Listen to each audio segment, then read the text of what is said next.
లష్కర్ బోనాలు ఘనంగా జరుగుతున్న ఈ మహాకాళి అమ్మవారికి ఆలయానికి ఉదయం నుంచే భక్తులు పోటెత్తారు. బోనాలు సమర్పించి ప్రత్యేక పూజలు చేస్తున్నారు. అమ్మవారి దర్శనం కోసం క్యూ లైన్లలో భక్తులు బారులు తీరారు. నగరం నుంచే కాకుండా వివిధ జిల్లాల నుంచి సైతం భక్తులు తరలివచ్చి బోనం సమర్పించి చెల్లించుకుంటున్న భక్తులతో అమ్మా news face to face. Welcome to అమ్మా న్యూస్. మనం ఎప్పుడెప్పుడు అని ఎదురు చూస్తున్న బోనాల పండుగ రానే వచ్చింది.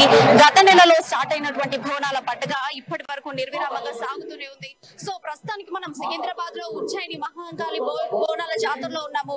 సో ఇక్కడ రకరకాల భక్తులు రకరకాల రంగుల డ్రెస్సులతోటి, పోతురాజుల ఏషాలతోని, శివసత్తుల ఆటలతోని రకరకాలుగా ఇక్కడ అన్ని వెరైటీస్ అన్ని ఇక్కడే దొరుకుతూ అన్నట్టుగా అంత అలంకారంగా చాలా ముఖ్యంగా కూడా ఇక్కడ రెడీ ఉంది. సో ఇక్కడ మనం వచ్చిన భక్తులను కూడా వచ్చి వీరిని అడిగి తెలుసుకుందాం. భక్తులు ఎక్కడెక్కడి నుంచి వచ్చారు, ఎప్పటి నుంచి వస్తున్నారు, బోనాలు ఎలా ప్రిపేర్ చేస్తారు, ఇంట్లో ఏ విధంగా ఉంటుంది అనేటువంటి విషయాలు ఇక్కడ మనం వచ్చినటువంటి భక్తులను అడుగుకొని మనం తెలుసుకుందాం. వాళ్ళకి ఎలాంటి ఇబ్బందులు ఉన్నాయి, ఇప్పుడు బోనాలు రావడానికి వాళ్ళకి ఎంత ఆనందంగా ఉంది అనేటువంటి విషయాలు వాళ్ళ నోటి ద్వారా మనం తెలుసుకుందాం. సో అమ్మా నమస్తే అమ్మా. ఇలాంటి ఇబ్బంది ఏం లేదమ్మా. ప్రతి ఇయర్ చేస్తాను. నేను 7 years నుంచి చేస్తున్నాను బోనాలు. మా పాప కోసం మొక్కున్నాను. నేను ఎడ్యుకేషన్ కోసం అని వచ్చింది. దాంతో నేను బోనాలు చేస్తున్నాను ప్రతి ఇయర్ నుంచి. సో ఇప్పుడు మీరు పాప కోసమని ఎస్పెషల్ గా మొక్కున్నారు. కుటుంబం అంతా కూడా సఖ్యత అంతా బానే ఉందమ్మా? అంతే బాగానే ఉంది.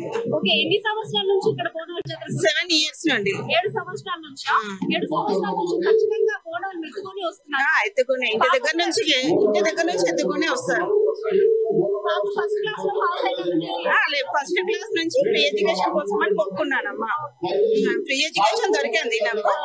అట్లనే కంటిన్యూ చేస్తున్నాను. ప్రతి సంవత్సరం దర్శనం అవ్వడానికి ఎంత టైం పడుతుందమ్మా బోనాలు సమర్పించడానికి? 1/2 hour పడుతుంది. తన 10th క్లాస్ లో ఉండేటువంటి మార్క్ షీట్స్ అన్ని గట్టిగా రావాలని చెప్పేసి తన ఎడ్యుకేషన్ కోసం మాత్రమే ఇక్కడ అమ్మవారిని మొక్కుందంట. అమ్మవారు ఖచ్చితంగా కోరిక నెరవేర్చింది కాబట్టి ప్రతి ఏడా బోనాలతోని బోనం ఎత్తుకొని మాత్రమే వస్తామని చెప్పారు. మరి బోనాలు బోనం ఏ విధంగా ప్రిపేర్ చేస్తుంది అనేటువంటి విషయం అమ్మని అడుగు తెలుసుకుందాం. సో బోనం అంటే ఎట్లా ప్రిపేర్ చేస్తాం అమ్మా? కుండలు కొన్ని బియ్యం పోసి వండేసి కొంచెం బెల్లము పెరుగు వేసి అమ్మవారికి ఎక్కిస్తాను. ఓకే, ఇప్పుడు మీరు ఉపవాసం ఉండి చేస్తారా లేకపోతే? ఉపవాసమే ఉంటారు. బోనం అసలు ఎలా తయారు చేస్తారు? అసలు స్టార్టింగ్ నుంచి ఎండింగ్ వరకు ఒక చిన్న చెప్పండి అమ్మా. పసుపు కుంకుమలతోటి తయారు చేస్తామండి బోనం. వేప కొమ్మలతోటి బెల్లము బియ్యము పరమాణం చేసి బోనం ఎక్కిస్తాను. మీరు ఎక్కడి నుంచి వచ్చారమ్మా? బన్సాల్పేట. సో